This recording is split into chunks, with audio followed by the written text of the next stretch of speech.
যে প্রতিশ্রুতি ভঙ্গ করা টু সাম এক্সটেন্ট, কারণ এটা একটা প্রতিশ্রুতি এবং আপনারাও বলছিলেন যে হায়ের পক্ষে ভোট দিতে। তা হায়ের পক্ষে ভোট দিলে কি হবে? সংবিধান সংস্কার হবে গণভোটের আলোকে। এই যে প্রতিশ্রুতি দিচ্ছেন জনগণের কাছে, তাহলে জনগণের সাথে আপনাদের এখন ওত নিয়ে শপথ নিয়ে সংবিধান সংস্কার পরিষদের শপথ নিয়ে এই সংস্কার কাজে হাত না দেন, তাহলে প্রাথমিকভাবে ধরে নেওয়া হবে যে জনগণের সাথে কি আপনারা প্রতিশ্রুতি ভঙ্গ করছেন কি না, সেই প্রশ্নটা চলে আসবে। এইটাকে যদি অন্তর্বর্তীকালীন সরকারের অন্তর্বর্তীকালীন সংবিধান হিসেবে মেনে নেন, ঠিক তখনই এই নির্বাচনটা জাস্টিফাইড হবে। শপথ নিয়ে এটা কার্যকর করার স্টেপ না নেন, সেটার কনসিকুয়েন্স কি হবে সময় বলবে। গণভোটে হা জয়যুক্ত হয়েছে এবং গণভোটে যাওয়ার সিদ্ধান্ত প্রাথমিকভাবে বিএনপি দিয়েছে এবং তারেক রহমান সাহেব বলছেন হাতে ভোট দিতে। আমরা মনে করি সেজন্য গণভোট ব্যাপকভাবে জয়যুক্ত হয়েছে। সেই হিসাবে গণভোটের রায়ের আলোকে এই সংবিধান সংস্কার করাটা জরুরি এবং সেক্ষেত্রে সংবিধান সংস্কার পরিষদ হিসাবে তাদের ওত নেওয়াটাও ছিল জরুরি। এখন তারা বলছেন যে সংবিধানে শুধু সংসদ সদস্যের শপথের কথা বলা আছে, কিন্তু আপনার এই সংস্কার পরিষদ হিসাবে ওত নেওয়ার কথা বলা নেই। যেই সংবিধানের কথা তারা বলছেন, সেই সংবিধান বলা আছে সংসদ ভেঙে গেলে পরবর্তী 90 দিনের মধ্যে নির্বাচন, তাতে 7ই নভেম্বর 2024 মধ্যে হওয়ার কথা, 25-এ না 7ই নভেম্বর 2024 হওয়ার কথা। ইয়েস, সংবিধান মোতাবেক প্রথম 90 দিন, ভেঙে যাওয়ার পর 90 দিনের মধ্যে। তারপরে আসেন যদি কোনো কারণে 90 দিনে না হয়, তাহলে আরও 90 দিন। সেক্ষেত্রে ফেব্রুয়ারি 7, 2024 এর মধ্যে নির্বাচন হয়ে যাওয়ার কথা। সেটা তো হয় নাই। তারপরে কি সংবিধান পারমিট করে যে আপনাদের যখন মন চায় তখন নির্বাচন করবেন? Of course not. তাহলে 2026-এর ফেব্রুয়ারিতে যে নির্বাচনটা হয়েছে সেটা ওই সংবিধান মোতাবেক হয় নাই বলে আমি নিশ্চিত করে বলতে পারি। তো যেহেতু সংবিধান মোতাবেক আপনার নির্বাচন হয়নি, সুতরাং সংবিধান মোতাবেক কি শপথের কথাটা কেন আসছে? সিদ্ধান্ত দিয়েছে অন্তর্বর্তীকালীন সরকার এবং অন্তর্বর্তীকালীন সরকার যে ডেট অ্যান্ড টাইম দিয়েছে সেই মোতাবেক নির্বাচন হয়েছে। অর্থাৎ আপনি বলতে পারেন অন্তর্বর্তীকালীন সরকারের অন্তর্বর্তীকালীন সংবিধান মোতাবেক নির্বাচন, এবং এইটাকে যদি অন্তর্বর্তীকালীন সরকারের অন্তর্বর্তীকালীন সংবিধান হিসেবে মেনে নেন, ঠিক তখনই এই নির্বাচনটা জাস্টিফাইড হবে। আদারওয়াইজ ওই সংবিধানের কথা বললে এই নির্বাচনটার বৈধতা নিয়ে প্রশ্ন আসবে আমি মনে করি। কারণ এটা তো আমি এখন বলছি না, আমি আরও আগে বলছি। 2 নম্বর, যেই গণভোট পক্ষে আপনারা মত দিলেন, গণভোটের উদ্যোক্তাও বিএনপি, যে বিতর্ক হয়েছিল শুধু এইটুক যে নির্বাচনের আগে গণভোট নাকি একই দিনে। সেখানে বিএনপির দাবি ছিল সংসদ এবং গণভোটের নির্বাচন একই দিনে, এবং ফাইনালি সেটাই এক্সিকিউট হয়েছে। এখন যেহেতু হায়ের পক্ষে আপনারা মত দিয়েছেন এবং এটা জনরায়কে মেনে নিতে হয়। যদি মেনে না নেন, যদি সেই মতো শপথ নিয়ে এটা কার্যকর করার স্টেপ না নেন, সেটার কনসিকুয়েন্স কি হবে সময় বলবে। প্রত্যেকটা ঘটনারই একটা পার্শ্ব প্রতিক্রিয়া আছে, সাইড এফেক্ট। তো এটা তো জনগণের রায়। জনগণ রাফলি প্রায় 7 কোটি লোকে ভোট দিছে গণভোটে, 4,50,00,000 সম্ভবত পক্ষে, হায়ের পক্ষে। তো এটা জনরায়, এবং জনরায়ে জামাত অলরেডি শপথ নিয়ে নিছে। কালকে তো পার্লামেন্টে নিয়ে বিতর্ক শুরু হবে যে জনরায়ের পক্ষে আমরা শপথ নিয়েছি, আপনারা নিচ্ছেন না কেন, এটা কি জনগণের সাথে বিট্রে করা হচ্ছে কি না, এইসব বিতর্ক পার্লামেন্টে শুরু হবে। তো পার্লামেন্টটা যদি এই আলোচনা শুরু হয়, জমজমাট হয়, বিতর্ক প্রতিযোগিতা চলে, তাহলে আমরা একটা জায়গায় পৌঁছাইতে পারি। কেননা জনগণের রায়ের পক্ষে সবাই থাকবে, জনরায়ের পক্ষে। সুতরাং এটা আমি মনে করি যে যদি আমরা সুস্থ রাজনীতি চাই, তাহলে এই জনরায় গণভোটের পক্ষে যাহান সেটাকে মেনে নিয়ে আমার মনে হয় সংস্কারে হাত দেওয়া উচিত। তা না হইলে যারা নির্বাচিত হয়ে গেছেন সেটা নিয়েই প্রশ্ন উঠতে পারে যে কোনো সময়। তো আপনার মাধ্যমে আবারও তাকে একবার শুভেচ্ছা জানাচ্ছি, কারণ আমাদের তো ফোরাম নাই জানানোর। এবং জনাব তারেক রহমান সাহেব আমি আবার একটু অভিবাদন জানাই যে আজকে ওনার জন্য এই গণভোটটা আমি মনে করি পাশ করেছে। এখন সেই হিসাবে গণভোট যে এক্সিকিউশন ওইটার আলোকে সংবিধানের সংস্কার করাটা আমি মনে করি তাদের জন্য, মানে যদি আদর্শগতভাবে চিন্তা করেন, নৈতিকভাবে চিন্তা করেন, তাইলে তাদের জন্য এটা টু সাম এক্সটেন্ট তাদের দায়িত্বের ভিতরে পড়ে। এখন আসেন 2/3 মেজরিটি ওনার পার্লামেন্টে গেছেন, মানলাম না গণভোট, সেটা অন্য কথা। মানলাম না ইশতিহার যেটা ওনারা দিছেন, কথার কথা, কারো কিছু করার নাই। বাট আমরা যে বিগিনিংটা চাইছিলাম যে একটা শক্ত বিরোধী দল গেছে, কারণ আমি ভোটের রেশিওতে যদি বলি, সিটের রেশিওতে 213টা তারা বিএনপি, জামাত পাইছে 66টা, ওরা পাইছে 6টা। সিটের রেশিওতে কিন্তু তাও স্ট্রং, কিন্তু ভোটের রেশিওতে কিন্তু অনেক ভোট পেয়েছে। সেই হিসাবে কিন্তু জনমত একটা বিশাল ব্যাপার, তার মানে বিরোধীদের পক্ষে একটা জনমত আছে।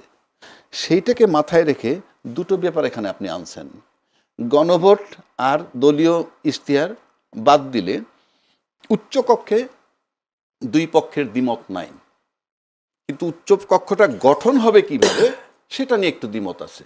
উচ্চ কক্ষটা কি গণভোটের আলোকে হবে, গণভোটের যে সিদ্ধান্ত তার আলোকে, নাকি দলীয় ইশতেহার মোতাবেক?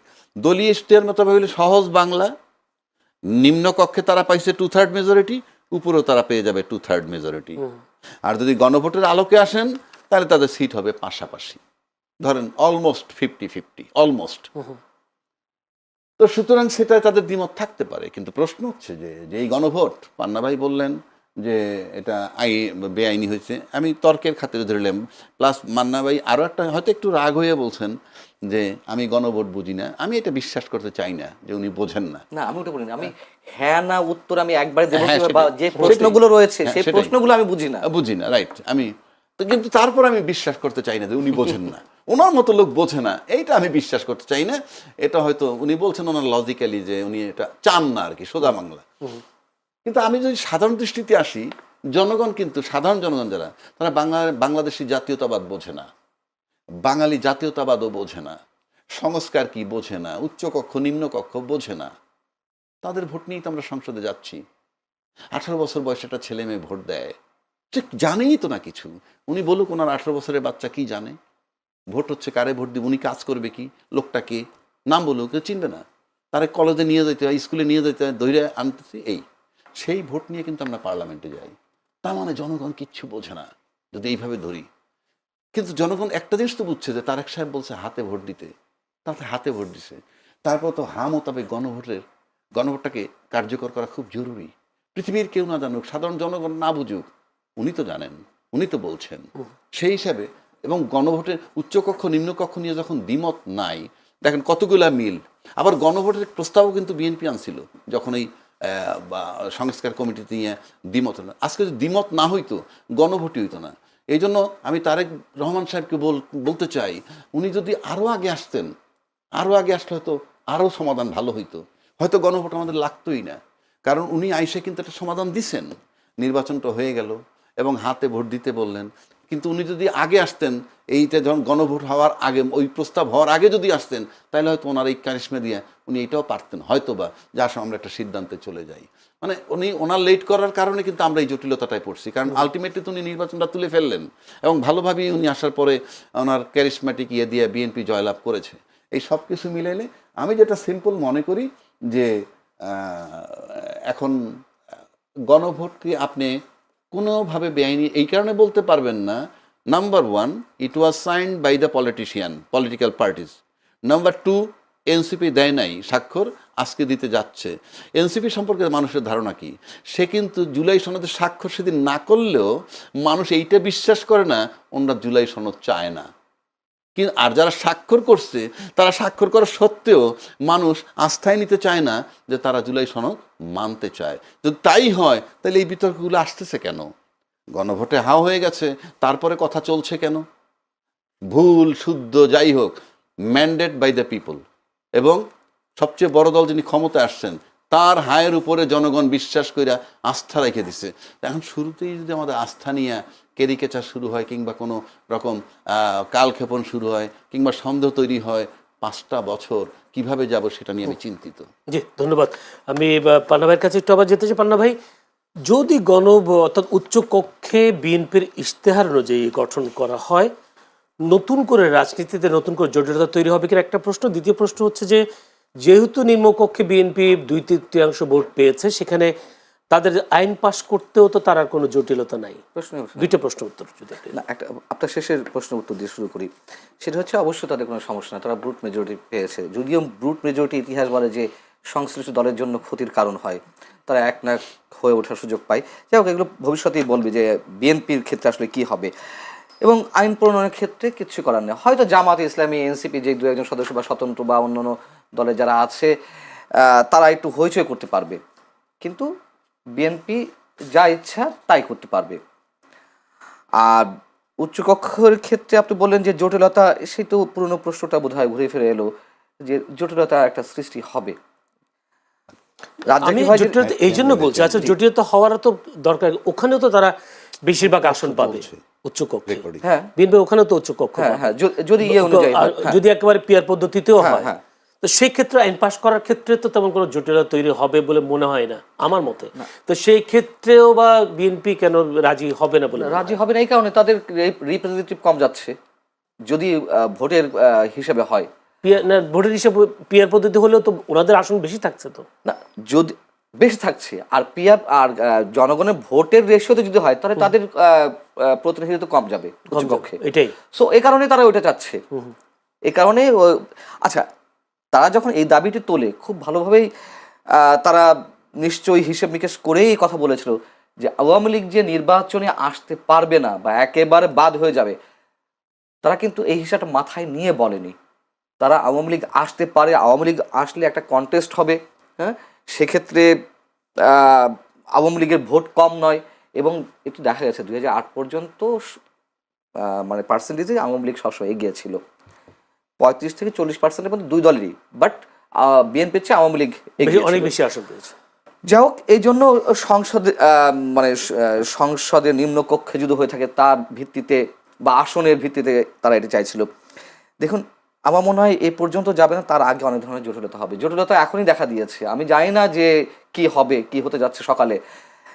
আমরা তো সবসময় সংশয় প্রকাশ করি, সংশয় প্রকাশ করাটাই আমাদের কাজ, প্রশ্ন তৈরি করাটাই সাংবাদিকদের কাজ। সালাউদ্দিন আহমেদ বলেছেন, বিএনপির একাধিক সূত্র বলছে যে তারা একই সাথে সংসদ সদস্য হিসেবে এবং সংবিধান সংস্কার পরিষদের সদস্য হিসেবে ওত নিতে চায় না। তারা আগে এমপি হিসেবেই শপথ নিতে চায়, পরেরটা পরে। এদিকে নিশ্চয়ই সরকারের পক্ষ থেকে আপত্তি আছে, যেহেতু তাদের মধ্যে সরকারই আয়োজন করছে শপথের। কিন্তু পেছনে তো জামাত আছে, এনসিপি আছে, তারা আপত্তি জানাচ্ছে। এরই মধ্যে আমরা তো এ ধরনের খবর পাচ্ছি, আমি জানি না কতটুকু সত্য না মিথ্যা, তবে একেবারে তো উড়িয়ে দেওয়া যায় না। এটা তো সত্য কথা যে বিএনপি যেটা বলছে যে সংবিধান সংস্কার পরিষদ বলে কিছু নাই। অতএব ঝামেলা হচ্ছে। কি খবরটা পাচ্ছেন সেটা খবর পাচ্ছে ঝামেলা কিছু একটা হচ্ছে, সেই ঝামেলাটা কোথায় গিয়ে দাঁড়াবে এটা বুঝতে পারি। আমরা তো বলেছিলাম, আপনারা এখানেও বলেছে যে আমি মনে করি না ডক্টর মোহাম্মদ ইউনূসের অধীনে কোনো নিরপেক্ষ নির্বাচন হতে পারে। আমি মনে করি না যে, এখনো বলছি, মানে এই কয়েকদিন আগে এসে বলেছিলাম যে নির্বাচন হবে কিনা, যথেষ্ট কনফিউজড, যথেষ্ট হয়ে গেল নির্বাচন হয়েছে। আবার এই কথাই বলেছিলাম যে আমাদের ধারণা যেন, আমাদের সংশয় যেন মিথ্যা প্রমাণিত হয়, এ কথাও বলেছিলাম। তার কারণ এই গভর্নমেন্টের কোনো কাজের প্রতি আমার কোনো আস্থা যায় না। ঐতিহাসিক নির্বাচন তো হয়েছে, এটা তো অস্বীকার করতে পারেন। ইতিহাস বলতে পারেন, সন্ধ্যার ভোট, মানে আমি না এগুলো আর বিতর্কের সৃষ্টি করতে চাচ্ছি না। যেহেতু আপনি বলেছেন ঐতিহাসিক হয়েছে, আওয়ামী লীগের সময় দিনের ভোট রাত 10টা থেকে শুরু হয়েছিল, আগের রাত 10টা থেকে, আর এই ভোট এই 2026-এ 12ই ফেব্রুয়ারি ভোট আগের দিন সন্ধ্যা থেকে শুরু হয়েছে। সেদিক থেকে ঐতিহাসিক। আওয়ামী লীগের মতো একটি দল নেই, সেদিক থেকে ঐতিহাসিক।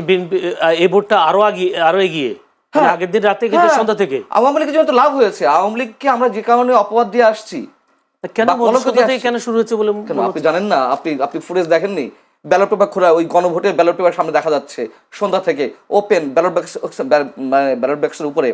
তারপরে আপনার রেজাল্ট শিটে সিগনেচার নিয়ে। আওয়ামী লীগের সময় এটি ঘটেনি। সিল মেরেছে গণহারে আগের রাত থেকে, জি। কিন্তু রেজাল্ট শিটে সিগনেচার দিয়ে নাও পোলিং এজেন্টদের, এটা তো ভাই ফুটেজে ধরা পড়েছে, জি, কোনো ধন্যবাদ। গাল গল্প নয়, তাই না? জি, জি। তো আপনি সেদিক থেকে ঐতিহাসিক, হ্যাঁ, নানান কারণ ঐতিহাসিক, এবং ঐতিহাসিক আরো একদিক থেকে পৃথিবীর ইতিহাসে কোনো নির্বাচন আপনি পাবেন না, নট অনলি বাংলাদেশ, পৃথিবীর ইতিহাসে কোথাও নয় যে একটা নির্বাচনের আগের রাত পর্যন্ত মানুষ কনফিউজিং অবস্থা থাকে এই নির্বাচন হবে কিনা। আচ্ছা, রাজ্জাকি, কালকে শপথ গ্রহণ হচ্ছে নতুন সরকারের, সেখানে প্রথমে এমপিদের শপথ পড়াবেন সম্ভবত প্রধান নির্বাচন কমিশনার এবং মন্ত্রী পরিষদ সভা শপথ পাঠ করাবেন রাষ্ট্রপতি মোহাম্মদ শাহাবুদ্দিন। কিন্তু আগের যে বাংলাদেশের সেই সংবিধান আইন অনুযায়ী এমপিদের শপথ পাঠ করাতেন স্পিকার বা ডেপুটি স্পিকার, এই বিষয়গুলো। কিন্তু এবারে যে সিইসি পড়াবেন, এখানে আইনি কোনো জটিলতা দেখেন কিনা? বা না, এটা বোধহয় পড়াইতে পারে, আমি যতটুকু জানি যে ফাইনালি যদি স্পিকার, যেমন স্পিকার পদত্যাগ করছে, স্পিকার কোথায় আছে আমরা জানি না, বাট উনি পদত্যাগপত্র দিচ্ছেন এইটুকু আমরা জানি। প্লাস ডেপুটি স্পিকার মানে হি ইজ ইন কাস্টডি, জেলখানা। তো আপনি তো ধরেন এই মুহূর্তে সে বোধহয় বিয়ের আসামি, একটা হত্যা মামলার আসামি হিসেবে উনি আছেন। তো আমি যতটুকু বিধানে হত্যা মামলার আসামি থেকে দিয়ে তো আপনার ওত পড়াইতে পারেন না। তারপর রাষ্ট্রপতি মনোনীত যাকে করবেন পারেন। আর এরকম ক্ষেত্রে যদি কেউ খুঁজে না পাওয়া যায়, তাইলে গেজেট নোটিফিকেশন হওয়ার পর ইন 3 days সর্বোচ্চ প্রধান নির্বাচন কমিশনার পড়াতে পারেন। তাহলে আমি উত্তর পেয়ে গেলাম। সেই হিসাবে কোনো অসুবিধা হচ্ছে না। আর দ্বিতীয় প্রশ্ন হচ্ছে, জামায়াতের ব্যাপারে একটা হাইব্রিড হচ্ছিল, তারা ক্ষমতায় যাচ্ছে, ফলাফল দেখা গেল কিন্তু উল্টো। জামাতের পরাজয়, এরকম পরাজয় হওয়ার কারণটা একটু বলবেন। কেউ কেউ বলছেন নারীদেরকে অসম্মান করা কিংবা ৭১-কে স্বীকার না করা, এই বিষয়গুলো প্রভাব পড়েছে নির্বাচনে। না, আমি এবারের নির্বাচনে আমি উল্টোভাবে দেখতে যে আপনার এগুলোর জবাব আমি দিব। তার আগে যদি আপনি আসেন যে এবারের নির্বাচনে সবাই খুশি, আমার কাছে মনে হয়। আমি যেখানে ভাই খুশি হতে পারেন না, ভাই খুশি হতে পারেন না, আমি ভাইকে সেটা একটু বোঝানোর চেষ্টা করি। উনি তো বলছেন যে দেশের মানুষ সংশয়ে ছিল, সন্দেহ ছিল, যেমন ধরেন আপনি, নির্বাচন হবে। আমি একদম নিচের থেকে আসি, মানে ওই যে অন্যান্যরা পাইছে 8টা আসন, অন্যান্যরা তো খুঁজে পাবেন না, এই একটা ও একটা ওটা বাদ। তারপরে নিচের থেকে যদি আসি, এনসিপি পাইছে 6টা আসন। আপনি ভালো করে যদি চিন্তা করে দেখেন যে এনসিপি ফ্রম ডে 1 আমি দেখি নাই কেউ অ্যাকসেপ্ট করছে তাদেরকে, মিডিয়ায় বা ইন্টারভিউতে আইনা কেউই না, তাকে যে যাই বলুক ওটা নিয়ে আমার। কিন্তু আলটিমেটলি কিন্তু তারা 6টা সিট পাইছে। তো 6টা সিট যে পাইল, এতে তাদের খুশি তারা, আমি মনে করি। কেন খুশি? তাদের প্ল্যাটফর্মই থাকতো না, যাদেরকে বলা হয়েছে একটা সিটও পাবে না, 6টা সিট তারা পেয়েছে। কিন্তু কিভাবে পেয়েছে রাজাকি ভাই? এটা তো ভোটে। আমি তো কাদের ভোটে? না, আমি সাদা মাটা দেখলে তো ভোট। না, কাদের ভোটে? জুলাই চেতনার পক্ষে যারা। না, জামাতের ভোটে তো। না, জামাতের এত ভোট নাই, সেটাই ব্যাখ্যা আসতেছে। জামাতের এত ভোট নাই। জামাত বরং এনসিপিকে নিয়ে, এনসিপির পক্ষে যে সেন্টিমেন্টটা কাজ করছে, জামাত গেইন করছে। এই কাজটা যদি বিএনপি করতো, আমার ব্যক্তিগত ওপিনিয়ন ভাই, আমি ধরেন শেখ হাসিনাকে সরাইছি, আমরা আন্দোলন করছি, সরাইছি, ভালো কথা, যাক। একটা আন্দোলন এরকম আর একটা আন্দোলন কিন্তু 15 বছর লাগতে পারে, এটা এভরিডে হয় না। তো সেক্ষেত্রে ওই শেখ হাসিনা চলে যাওয়ার পর কিন্তু ওরা আর ওই জায়গাটায় থাকতো না, যেটা আমরা মনে করি। আমরা বোধহয় এমন একটা শক্তি উত্থান হইতেছে, এই উত্থান বোধহয় দমানো যাবে না, ইত্যাদি ইত্যাদি। আপনি তাদেরকে, বিএনপি কিন্তু অনেক খুচরো দলকে অ্যাকোমোডেট করছে একটা সিট দিয়ে, যাদের নাকি দলের প্রেসিডেন্ট খুললে ভাইস সেক্রেটারি নাম পাওয়া যায় না, এদেরকে গিলে ফেলা যাইতো। কীরকম? দিলাম, থাকো, 20টা সিটই দিতাম, 10টা সিট দিতাম, 2টা মন্ত্রণালয় দিতাম, চলে আসতো নিয়ে। আমার ওপিনিয়ন, এটা বিএনপির সাথে তো আমার বনবে না, এটা ওনাদের ব্যাপার। সুতরাং এনসিপি খুশি কেন? তার প্ল্যাটফর্মটা থাকলো। এখন কিন্তু এটা কলেবর বৃদ্ধি করবে সে আস্তে আস্তে। এরপরে আসেন জামাত এককভাবে তার অর্জন কিন্তু 3টে সিট, আমার জানা মতে এককভাবে 3টে সিট অর্জন তার। আর একবার 14টা পেয়েছে, একবার 18 পেয়েছে, সেটা বিএনপির সাথে একত্রে জোট করে মন্ত্রী হয়েছে 2জন। কাজে আমি এককভাবে যদি যাই ওই জায়গাটায়, 3টার কাছ থেকে যদি সে 66টা আসে, 3/22 68, তাহলে অলমোস্ট 3-23-69, প্রায় 23 গুণ। এটা তার জন্য বিরাট অর্জন। প্লাস 3টা কোথায়, কোন নির্বাচনে পেয়েছিল?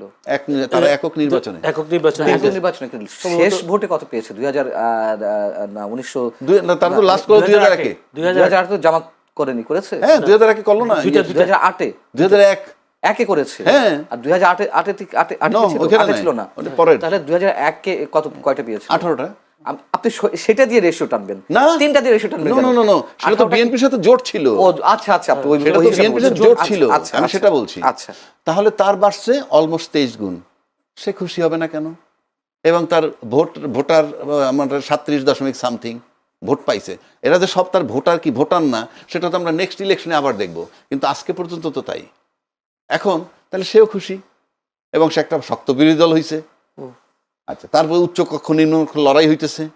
আলটিমেটলি যদি দলীয় ইশতেহারও করেন, তাহলে আমি জানি না কোনটা করবেন, গেল এটা, সে খুশি। আসেন তারপরে বিএনপি, কেন খুশি হবে না? বিএনপি তো আলটিমেটলি ক্ষমতায় গেছে, ক্ষমতায় যখন গেছে এটা খুশি হওয়ার কথাই। এবার আসেন আওয়ামী লীগ, কেন খুশি হবে না আওয়ামী লীগ? আওয়ামী লীগ তো এনসিপি আর জামাত যে জোয়ার উঠছিল ক্ষমতায় চলে যাবে, তারা ক্ষমতায় যাইতে পারে নাই, তারা অ্যাবসলিউটলি আওয়ামী বিরোধী শক্তি। এনসিপিকে তো আওয়ামী লীগের কোনো প্রমাণ যুক্তি ছাড়াই 100% এনসিপি আওয়ামী লীগ বিরোধী শক্তি। সুতরাং এতে শেখ হাসিনা খুশি। চতুর্থ খুশি কি? আওয়ামী লীগের আরও একটা খুশির ধাপ আছে, পুরা প্রশাসন তার 16 বছরে সাজাইছে, এমন কোনো সেক্টর নাই। পান্নাবাই উপর দিয়ে আমার যাই বলুক না কেন, ভিতরে মানতে হবে তার সাজানো ঘর সবকিছু 16টা না, আমি মানবো না কেন? আমি আওয়ামী লীগ নাকি? না, আমরা আওয়ামী লীগ হিসেবে বলছি না, আলোচক। যে সাজানো ঘর মানে কি? প্রশাসন কিন্তু বাংলাদেশের পাহারাদার।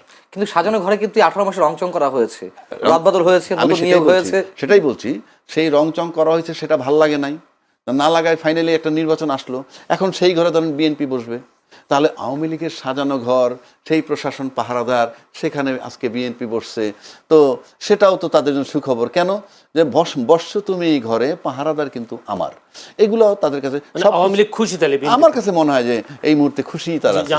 এই সব দলই এইরকম একটা নির্বাচন আপনি মানে বাংলাদেশে কখনো ঘটে নাই। এখন বলতে সবাই খুশি, সবাই খুশি আমার কাছে মনে হয়, এবং এই নির্বাচনে সবাই খুশি, এই নির্বাচনে সবাই খুশি। এখন আপনি বলতে পারেন সেক্ষেত্রে তো ঐতিহাসিক বলা যায়। ঐতিহাসিক আমি বলবোই, সেটা যদি ব্যাখ্যা দেন আমি দিব। আমি ব্যর্থ, আমি বলছিলাম ইউনূস সাহেব একটা নিকৃষ্ট নির্বাচন দিবেন, আমি ক্ষমা চাচ্ছি, আমার গবেষণায় ভুল ছিল।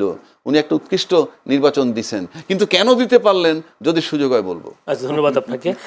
যদি মঞ্জুর আলম পান্না, আপনার কাছে একটা প্রশ্ন, যে আসলে উনি বলেছেন আসলে সব দল খুশি, আমরা তা দেখলামও, বিএনপি ক্ষমতায় এসে আওয়ামী লীগের রাজনীতি করার পথ সহজ হয়ে গেল কেমনটা মনে হচ্ছে। এই জন্য বলছি যে বিভিন্ন জায়গায় আওয়ামী লীগের কার্যালয়গুলো খোলা হচ্ছে, খুলে দিচ্ছে, জয় বাংলা স্লোগান দিচ্ছে, এবং বিএনপির নেতারা গিয়ে খুলেও দিচ্ছে এরকম। তাহলে কি বিএনপি ক্ষমতায় আসার কারণে আওয়ামী লীগের রাজনীতি করার পথটা সহজ হয়ে গেল কিনা? খুব স্বাভাবিক, খুব স্বাভাবিক। যেটি রাজ্জাকি ভাই বলেছেন, সেই কারণে আওয়ামী লীগ খুশি। অন্তত রাজ্জাকি ভাইয়ের এই পর্বের এই বক্তব্যে আমি সম্পূর্ণ একমত। সবাই খুশি, আমরা সবাই রাজা। এখন বিষয় হচ্ছে যে শুধু আওয়ামী লীগ, বিএনপি বা যার যার জায়গা থেকে খুশি তা না। দেখুন, এটি বাস্তবতা। বাংলাদেশের মানুষ যে দলই করুক না কেন, আমি সবসময় একটি কথা বলি, 80 থেকে 90% মানুষ মুক্তিযুদ্ধের চেতনায় বিশ্বাসী। সেই মানুষগুলোও খুশি। মানুষের মধ্যে তো একটা আতঙ্ক ছিল, একটা আশঙ্কা ছিল, অথবা আর একটা অংশের মধ্যে আশাবাদ ছিল, জামাত ক্ষমতায় চলে আসছে। ম্যাটিকুলাস ডিজাইন দিয়ে হোক, সেটা ইঞ্জিনিয়ারিং করে হোক বা মেকানিজম করে হোক, জামাত ক্ষমতায় চলে, অথবা ভোটের মাধ্যমে। মনে করেন যে কোনো একটা অংশ তারা বলছিল ভোটের মাধ্যমে জামাত চলে আসবে, তারা ঠিকই বলছিল, আবার আতঙ্কেও ছিল। আপনি নিশ্চয়ই, আমি আর কাউকে না দিয়ে উদাহরণ না দিই, আমি তো একজন সিটিজেন হিসেবে, একজন সাধারণ মানুষ হিসেবে, আমি তো চাই স্বাধীনতা বিরোধী কোনো শক্তি ক্ষমতায় না আসুক। হ্যাঁ, সেদিক থেকে আমিও খুশি, অন্তত এই জায়গা থেকে। গুড, সেটাই তো বলছি, জি ভাই, সবাই খুশি। এটা তো বলতে হবে। তার কারণ এই যে স্বাধীনতা 54 বছর পর এসে এখনো এই যে এনসিপি, আমি সব নেতাদের কথা বলছি না, এনসিপির বিশেষ একটা অংশ অথবা জামাতের একটা অংশ, তারা মুক্তিযুদ্ধকে যেভাবে খাটো করেছে, এটা তো মেনে নেওয়া যায় না। এবং 18 মাস, জয়নুল আপনি বলুন, নিজেকে আদালতের কাঠগড়ায় দাঁড় করেন, মনে করেন যে সাক্ষ্য দেন, আপনি কি নিশ্চিন্তে থাকতে পেরেছেন? মানুষের জীবনের নাভিশ্বাস উঠেছে নিরাপত্তার দিক থেকে। নতুন যে মবতন্ত্র কায়েম হয়েছিল, যে মানে কখন কে মবের শিকার হবে কেউ বলতে পারছিল না, এবং এইগুলো কে ঘটিয়েছে? সবাই মিলেমিশে ঘটিয়েছে। জামাত ঘটিয়েছে, বিএনপি লোকেরা ঘটিয়েছে, এনসিপি ঘটিয়েছে। কি আশা করেন সামনে মবতন্ত্র হবে কি হবে না? কমবে তো বটেই, মানে একেবারে যে বন্ধ হয়ে যাবে রাতে তা না। তবে অবশ্যই কমবে এবং একটা সময় বন্ধও হবে, এটুকু আশা করি। এবং তারেক রহমান যে আশাবাদ মানুষের মনে জাগাচ্ছে, মানে আমি তো প্রথমে বলেছি ব্রুট মেজরিটি অবশ্যই খারাপ দৃষ্টান্ত হয়ে আছে যুগে যুগে, এবারও যে খারাপ হবে না তা বলা যায় না, তবে আমরা আশা করতে পারি। তিনি তারেক রহমান সব বিরোধী দলের নেতাদের বাসায় গিয়ে গিয়ে দেখা করছেন, এটা নতুন সংস্কৃতি, অবশ্যই এটা ভালো উদ্যোগ। এবং আওয়ামী লীগের রাজনৈতিক কার্যালয় আপনি খোলার কথা বলেছেন, এটা তো আসার কথা। দেখুন এদের তো বাস্তবতা, আওয়ামী লীগের নেতাকর্মীরা যারা অন্যায় করেছে, অপরাধ করেছে, চুরি করেছে, বাটপারি করেছে, গুম করেছে, খুন করেছে, তাদের সবার বিচার আমরা চাই। কিন্তু একটা ইনস্টিটিউশন কেন বন্ধ রাখতে হবে, যেটা রাজীব ভাই প্রথমে বলছিলেন, তো খুব স্বাভাবিক আমরা চাই। এবং এই যে টক শোতে যারা আসেন তাদের এই অংশটাকে বাদ দিয়েন প্লিজ। ওই যে উত্তপ্ত কথাবার্তা বলে, মানে ঝগড়াঝাটি বাধায় দেয়, এবং ওই যে ইনফ্লুয়েন্সিয়াল কথাবার্তা বলে নেগেটিভলি, বাংলাদেশের রাজনীতি নষ্ট হওয়ার পিছনে এই একটা অংশ কিন্তু দায়ী। গণমাধ্যম যেমন দায়ী, এদেরও দায়ী। আমরা চাই প্রতিদ্বন্দ্বিতা থাকুক, প্রতিহিংসা না থাকুক। আর একটা প্রশ্ন, সেটা হচ্ছে আপনি নিজেই বলেছেন জামায়াতের মুক্তিযুদ্ধ বিরোধী একটা শক্তি আসুক ক্ষমতা, এটা আপনিও চান না, দেশের মানুষও চায়নি, কিন্তু ভোটের দিক হিসেব করলে জামায়াতের বেশ উত্থান হয়েছে। সেই উত্থানটাকে আপনি কিভাবে দেখছেন, বা এই উত্থানকে আরো বাড়বে নাকি কমবে বিএনপির এই প্রশাসনিক ক্ষমতার দক্ষতার জন্য, কি মনে হয় আপনার? এটা একটা ভ্যালিড কোশ্চেন যে জামাত আরো এগিয়ে যাবে কিনা। আমার মনে হয় জামাত এটি সর্বশেষ সুযোগ ছিল আমার ধারণা মতে, মানে ফোরকাস্টিং এর জায়গাতেও 23 গুণ ওরা উত্থান হয়েছে। তার নানান কারণ আছে। দেখুন জামাত পরিবার ভিত্তিক রাজনীতি করেছে 18 বছর, সমাজ মানে কি বলে এটাকে, এই শব্দটা আমি বলি না, মানে এটা শব্দটা গ্রাম ভিত্তিক, হ্যাঁ ওয়েলফেয়ার, ওটা তো আছেই। জামাতের রোকন সদস্য সম্ভবত 2008 সালে ছিল 15,000, সেটি বেড়ে হয়েছে, আমি দ্য ডিপ্লোম্যাটের পরিসংখ্যান বলছি, দ্য ডিপ্লোম্যাট বা বাংলাদেশের বিভিন্ন গোয়েন্দা সংস্থার রিপোর্ট অনুযায়ী বলেছে আওয়ামী লীগের সময় 2023 সেপ্টেম্বরে, 2024 7 জানুয়ারি নির্বাচনের আগে 2023 সেপ্টেম্বরে দ্য ডিপ্লোম্যাট একটা নিবন্ধ দিয়েছিল, প্রকাশ হয়েছিল। ওইখানে দেখাচ্ছে যে 15,000 থেকে তারা এই 15 বছরে বা 14 বছরে 70,000 সামথিং তাদের ওরকম সদস্য, এবং তারা গ্রাম ভিত্তিক কাজ করেছে। দেখুন এর মধ্যে আরো অনেক কারণ আছে। তাহলে আওয়ামী লীগের দমন পীড়ন ওদেরকে আরো উত্থান বাড়িয়ে দিল, এটা অবশ্যই তাদের রাজনৈতিক কৌশল, তাদের রাজনৈতিক কৌশলগুলোকে আমি স্যালুট করি। তাদের যে সাংগঠনিক ভিত্তি, আপনি ইচ্ছা করলেই টাকা দিয়ে যে কোনো দলের সদস্য প্রেসিডিয়াম মেম্বার হয়ে যেতে পারেন, আমি চ্যালেঞ্জ করে বলছি। কয়েক কোটি টাকা, মানে দল বুঝে অবস্থা। তো শিল্পপতিরা হচ্ছে না, বড় বড় পদে যাচ্ছে না বড় দুই দলের, কিন্তু জামাতে এটি সম্ভব না। এবং এর আগেও বলেছি জামাতের প্রত্যেকটা ছেলে বা মেয়ে যাই হোক ছাত্র শিবির করার পর তাদের অর্থনৈতিক স্বাবলম্বী হওয়ার নিশ্চয়তা রয়েছে। তাদের ব্যাংকিং সেক্টর, তাদের অর্থনৈতিক যে সেক্টরগুলো অসাধারণ।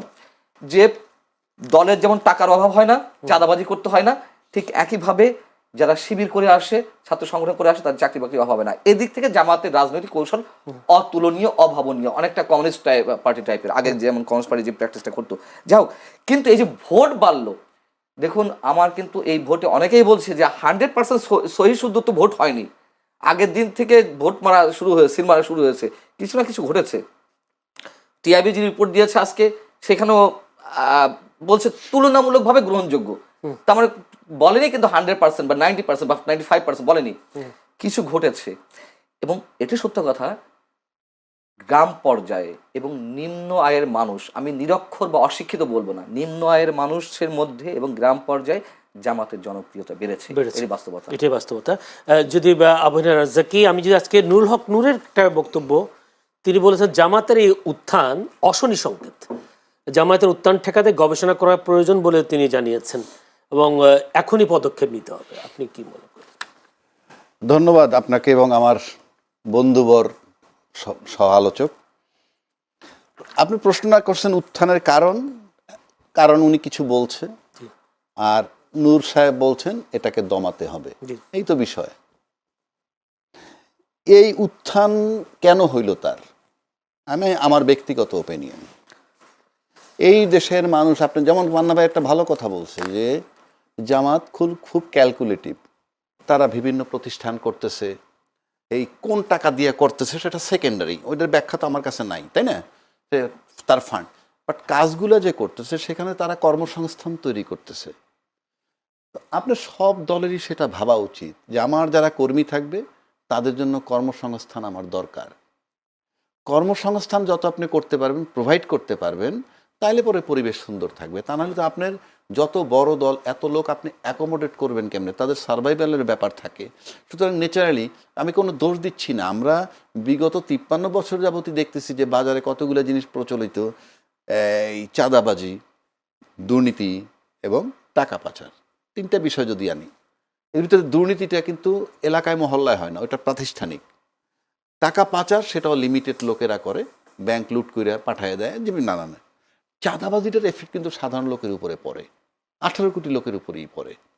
এটা মাঠে এই কাজটা চলে।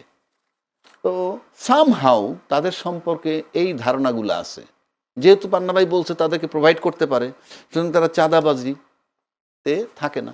কিংবা মানুষের বিশ্বাস, তারা নাকি হাদিয়ে নেয়, হোয়াট এভার ইট ইজ, সেটা উইদিন দেয়ার কমিউনিটি, সাধারণ লোকের কাছে আসে না।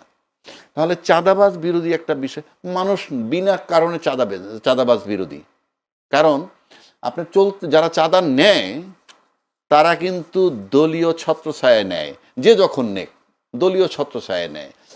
এই চাঁদাবাজ বিরোধী হিসাবে তাদের উপর আস্থা হয়েছে। এবং একটা দ্বিতীয়, এনসিপির যেহেতু অন্য কেউ অ্যাকোমোডেট করতে পারেনি, তারা অ্যাকোমোডেট করছে, একটা বিশাল সেন্টিমেন্ট কাজ করছে যে জুলাই চেতনার পক্ষের সেই ভোটগুলো তারা পেয়েছে। এটা তো উত্থান একটা ব্যাপার। দ্বিতীয় কথা হলো 68টা আসন তারা পেয়েছে, এনসিপির 6টা আমি বাদ দিই এখনো।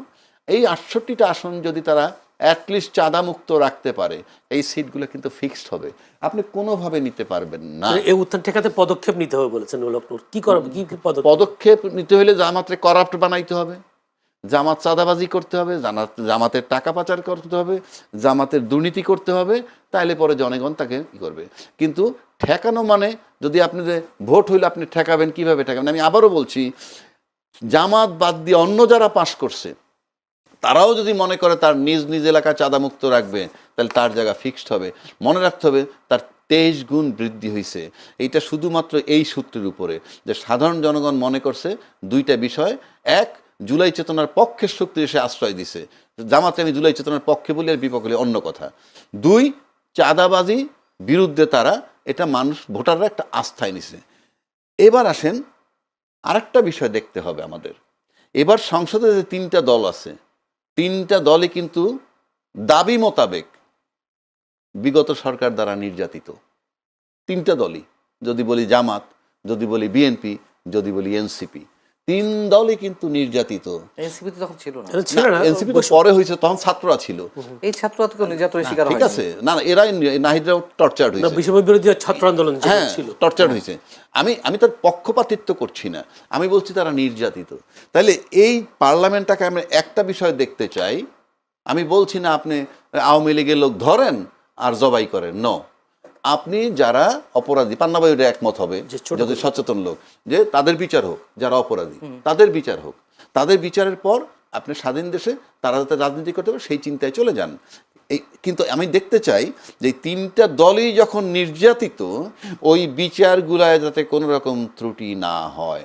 তাহলে এবং এই বিচারে যদি ত্রুটি হয়, তাহলে জনগণ জাজমেন্টে নিবে কোন দলটার কারিশমায় বিচার প্রলং হচ্ছে বা হচ্ছে না।